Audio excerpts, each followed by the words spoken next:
परमेश्वराने माणसाला एक देणगी दिलेली आहे, ती म्हणजे शब्द. 84 लक्ष प्राण्यांपैकी इतर कुणालाही शब्दांच्या माध्यमातून संवाद साधता येत नाही. हे शब्दांचं भांडार फक्त, हा शब्दांचा खजिना फक्त माणसालाच दिलेला आहे. या शब्दांनीच आपण माणसांना जोडू शकतो आणि या शब्दांनीच आपण माणसांना तोडू शकतो. असं म्हणतात की बोलायला शिकण्यासाठी 2 वर्ष लागतात, तेव्हा माणसं बोलायला शिकतात. पण काय बोलावं, कसं बोलावं हे शिकण्यासाठी आयुष्यभर जाणीव ठेवावी लागते, जागरूकता ठेवावी लागते.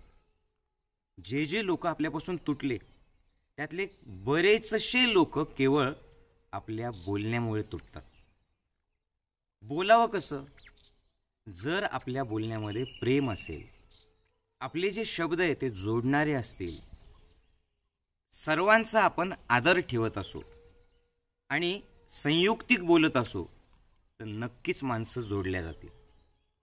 बघा, तुम्ही काय बोलता हे महत्त्वाचं आहेच, पण जे बोलतात ते बोलताना टोन सुद्धा खूप महत्त्वाचा आहे. बघा, मी एखाद्या माणसाला काम सांगतो, अरे ती बकेट इकडे आणून दे रे. दुसऱ्यांदा सांगतो, प्लीज ती बकेट आणून देता का? आणि तिसऱ्याला सांगतो, अरे बकेट दे ना. तीनही वाक्य एकच आहे, टोन बदललेला आहे. आणि माणसं तो टोन लक्षात ठेवतात.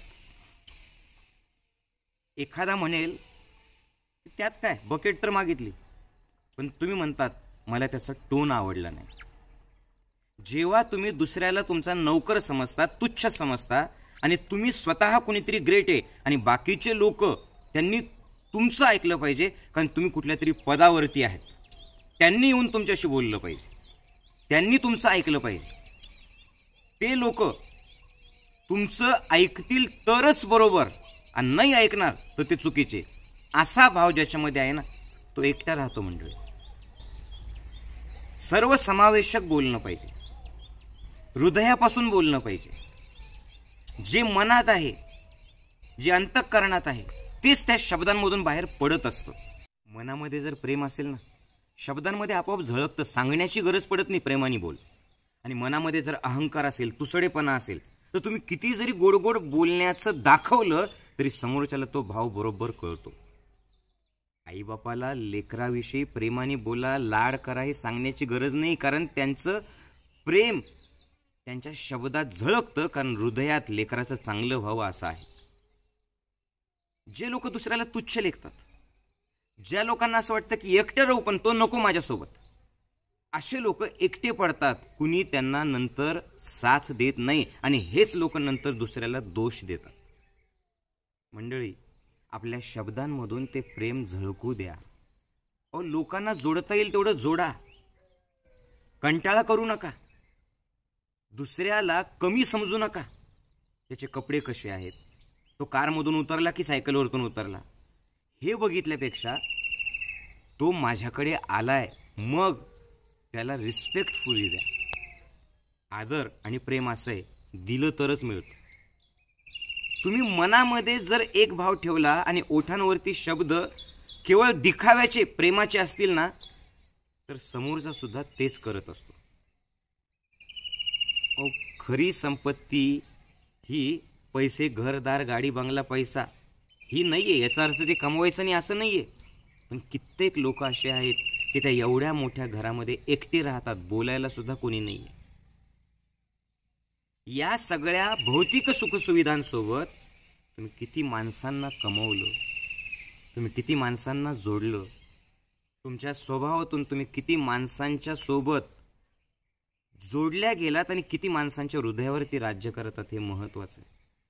आणि खरंच सांगतो माझ्या अनुभवातून, तुमचं हृदय जर स्वच्छ असेल, तुमचा भाव जर चांगला असेल, तुम्ही जर दुसऱ्यांशी आदराने प्रेमाने बोललात, दुसरे आपले नौकर आहे असं नाही, तर ते माझे साथीदार आहेत, ते माझे मित्र आहेत, ते माझे कोणीतरी आहेत, असा भाव जर असेल ना, तर तुमचा टोन आपोआप बदलतो.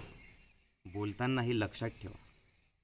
मला कुणाची गरज नाही असे म्हणणारे लोक नंतर माणसांना शोधतात, पण कुणी त्यांना भेटत नाही. एका आयुष्यात आपल्या बोलण्यातून, आपल्या वागण्यातून, आपल्या कृतीतून जितक्या जास्त लोकांना जोडताल तितकं आयुष्य यशस्वी समजावं. तुम्हाला नाही वाटत का असं? आणि याच्यासाठी ना वेगळं काही करायची गरज नाही. मनाने स्वच्छ राहा, मनाने नितळ राहा. आणि तुम्हाला जर असं वाटत असेल की फक्त शब्द बोलतात, असं नाही. तुमचे डोळे बोलतात. तुमच्या शरीरातून कंपनं बाहेर पडत असतात तुमच्या विचारांचे. तुम्ही काहीच न बोलता केवळ स्मितहास्य ठेवून, आपलेपणा ठेवून, मन स्वच्छ ठेवून आणि मनात प्रेम ठेवून नुसतं एखाद्याकडे जा. न बोलता सुद्धा संवाद होऊ शकतो. आणि हा शब्दाविना संवाद जो असतो ना, तो खरा संवाद असतो. याच्यासाठी कधीतरी मौन राहायला पाहिजे, निसर्गाशी बोलता आलं पाहिजे. कंटिन्यू टी व्ही, मोबाईल किंवा फक्त कामासाठी बोलणं हे सोडा. काम असेल तर गोड गोड बोलायचं. काम झालं की मला याची गरज नाही असा ॲटिट्यूड ठेवायचा. लोकांना सुद्धा कळतं मंडळी. त्याच्यामुळे जे ज्ञानेश्वर माऊलींनी सांगितलं, हे विश्वची माझी घर, जो जे वांछील तो ते लाहो, ज्याला जे जे पाहिजे ते ते मिळू दे, ही प्रार्थना जर हृदयात असेल आणि हे सगळेजण माझे आहेत असा भाव असेल ना, तर आयुष्याच्या संध्याकाळी हजारो लोक तुमच्या सोबत असतात आणि तीच तुमची खरी संपत्ती असते. बरं मंडळी, याची सुरुवात घरातून करा. याची सुरुवात आपल्या लोकांपासून करा. गृहीत धरू नका एकमेकांना. कुणीतरी आपल्या घरी येतं, आपल्याकडे येतं, पाहून न पाहिल्यासारखं करायचं. शेवटी प्रत्येकाला आत्मसन्मान असतो, स्वाभिमान असतो, जपता आलं पाहिजे. माणसानं जपलं नाही तर काय घेतलं तुम्ही सांगा ना आयुष्यामध्ये. शेवटी ज्याला तुमच्यासोबत राहायचं आहे तो राहील, ज्याचा स्वार्थासाठी जो आला तो निघून जाईल. पण तुमच्याकडनं तुम्ही माणसांना तोडू नका. आणि माणसांना जोडण्यामध्ये शब्द, शब्दांमागचा भाव, शब्दांमागचं प्रेम हे खूप खूप महत्त्वाचं आहे. एवढं लक्षात ठेवा. साधा एक बदल करा.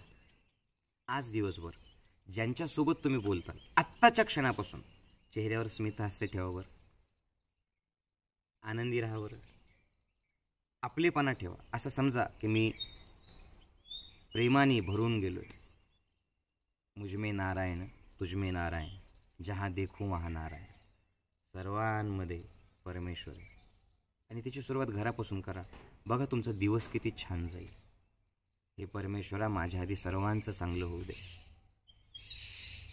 सर्वांना त्यांना जे हवं ते मिळू दे, अशी प्रार्थना ज्याच्या हृदयातून येते ना, तो स्वतःच देवदूत बनतो आणि लोक त्याच्याशी आपोआप जोडल्या जातात. बघा चेहऱ्यावर स्मितहास्य आहे का? फील करा हृदयात प्रेम. जाणीव आणि जागरूकता ठेवा की दिवसभर मला सर्वांशी छान बोलायचंय, आनंदाने बोलायचं. सगळेजण माझे. यस, जय गुरुदेव.